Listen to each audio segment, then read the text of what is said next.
both me and Rudolph Giuliani are 9/11 guys in very different ways. So we already were in the same 9/11 cinematic universe. Kind of random, but Giuliani mentioned you on Kimmel's 6-minute mark. Giuliani? Rudy Giuliani? What? Rudolph Giuliani knows who I am? Are you fucking joking? America's mayor, Rudolph Giuliani? That's weird. 2.8 million followers on Twitter. Best of America's mayor, Rudy Giuliani, who's been cast out of the Trump inner circle and is doing his best to entertain tens, if not dozens of people live on Rumble. And Hasandpiker has how many people? 2.8 million followers on Twitter or Twitch. Twitch is different than Twitter, right? Right. What the hell is Twitch? Is that another Chinese it's operation? I don't believe so. It's for gamers. Primarily. So he we're on Twitch. We are? Well, let's get off. I mean, hold on. Excuse me. I have a question. Mr. Giuliani, what is it that you're wearing? I mean, he is dressed like there was a fire in his apartment. He had to get out fast. It's a red T-shirt under a Western-style tweed and suede sport coat. Ethan Klein has found another ally. Another ally from the most likely places that he is securing allegiances from has entered the fold. Also, both me and Rudolph Giuliani are 9/11 guys in very different ways. So we already were in the same 9/11 cinematic universe. Topped off with a red checkered pocket square.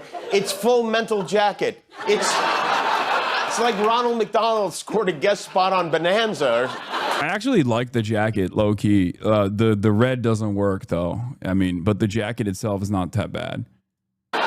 All I can assume is that his caregiver hates him. The good news for Rudy is he probably won't have to worry about any more of those pesky investigations. I don't think Rudolph cares about anti-Semitism after famously saying Jewish men have small cocks because they can't use them after they get married. Yeah, or my favorite, Rudy Giuliani did my favorite type of anti-Semitism because it was one that I had never heard before. And I don't think anyone will ever say it before or after this sentence was uttered. Remember when he said, oh, Moses parted the Red Sea? Who cares? So many other people have done that. I have never heard anyone say that before. That is a completely new and unique thing that Rudolph Giuliani came up with. It was amazing. It comes with the recognition that Moses actually parted the Red Sea, like literally, okay? Taking that literally, and then simultaneously claiming that it has happened many times over and that it is not a big deal. You have to have the best mind to be able to say something like that. It is one of the funniest things. Oh my God.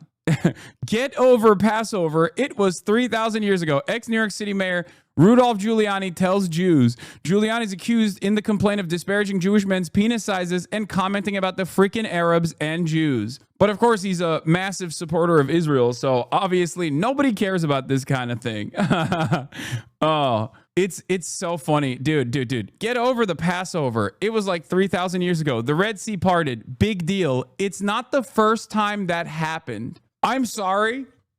When has that ever happened? Like that's never, what are you saying? I love that. I love that because it implies that Moses did literally part the Red Sea, okay? But also, it is a frequent occurrence.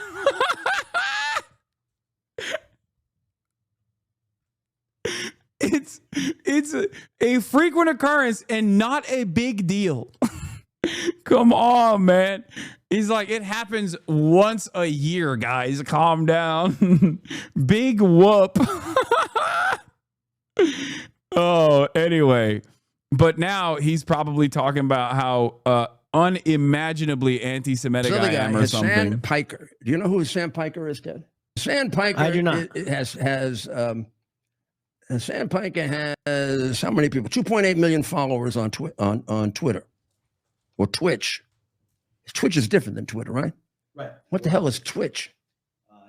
Is that another Chinese operation? I don't believe so. It's for gamers primarily. So he we're on Twitch. We are? Well, let's get off. This guy. Well, no, actually, no. I'm wrong. I really want to make a different point here.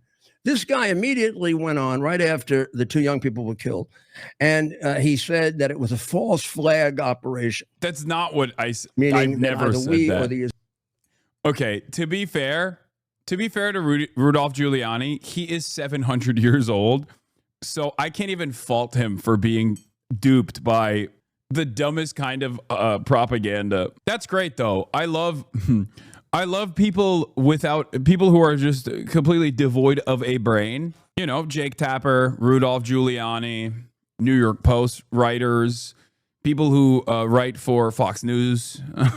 You know, all of these guys were like, yeah, he's definitely said it was a false flag. I never did. I said the exact opposite. I never said it was a false flag. I don't believe it is a fucking false flag. It is one of the strangest ways of criticizing my commentary. You could be like, oh, he likes that this happened or something. You know what I mean? You can lie about that. Why the fuck are you lying about the dumbest thing? Israelis really killed these kids. This is hasandpiker. And he was taken off Twitch. But then he was reinstated in 24 hours, and now he's gloating. He's I lived, bitch, he said. Now he's looking at my Twitter post. Them pushing this button so hard makes me think it's a false flag, though. I didn't before. No, this is an act of desperation from people who really, really want to like maintain some kind of like Israel is still good, guys. But as I've said before, it is very difficult for Israel, even post October 7. It has always been very difficult for Israel to bring forward like cool people that will defend Israel on the timeline. And that was when people's like feelings towards Israel and Israel being a victim was at its highest level. And the only people that were like, you know, joining in on the fun and immediately running with like, we must kill all of the Arab population. We must cleanse the lands of all the Palestinians, which is not a real nationality. It was like the Amy Schumers of the world and the Michael Rappaports, right? Like it was never like someone who is a super famous individual or someone who has like a lot of like they couldn't get an actor, like a top billing actor or director or someone like that to come out and aggressively defend Israel. And that was when Israel had the most amount of I guess, positive media coverage coming out. Since then, it's over, right? Like 19 months of genocide, ain't nobody's coming out to defend Israel at this point.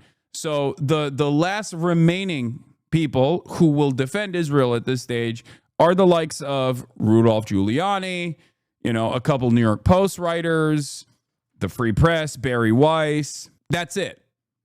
They're cooked. Not exactly a good time to be a defender of Israel. I guess the only guy they can get is like, the only guy that has like somewhat of a platform is fucking Ethan Klein, ironically enough. And even his perspective is so carefully crafted where like most people who are pro-Israel don't even want to entertain what he's saying or promote him because he keeps saying in an effort to defend his position that Israel might be doing a genocide. And that's a bridge too far for everyone that wants to defend Israel. Even though he attacks all of Israel's, all of the people who are critical of Israel, he still takes this like both sides position, even though he hyper focuses on the Palestinian side. He still says like, yeah, you know, I don't really like settlers. They're valid military targets. It's a genocide when my wife is not around. It's just a war when she is around. Because of that position, like even the Hen Mazigs of the world can't necessarily like actively defend him with regular frequency. That's it. That's the best you're going to get out of people. Just like someone who has been on an extended crash out for the last 19 months. And Rudolph Giuliani and I guess John Fetterman, whose brain literally leaked out of his ear.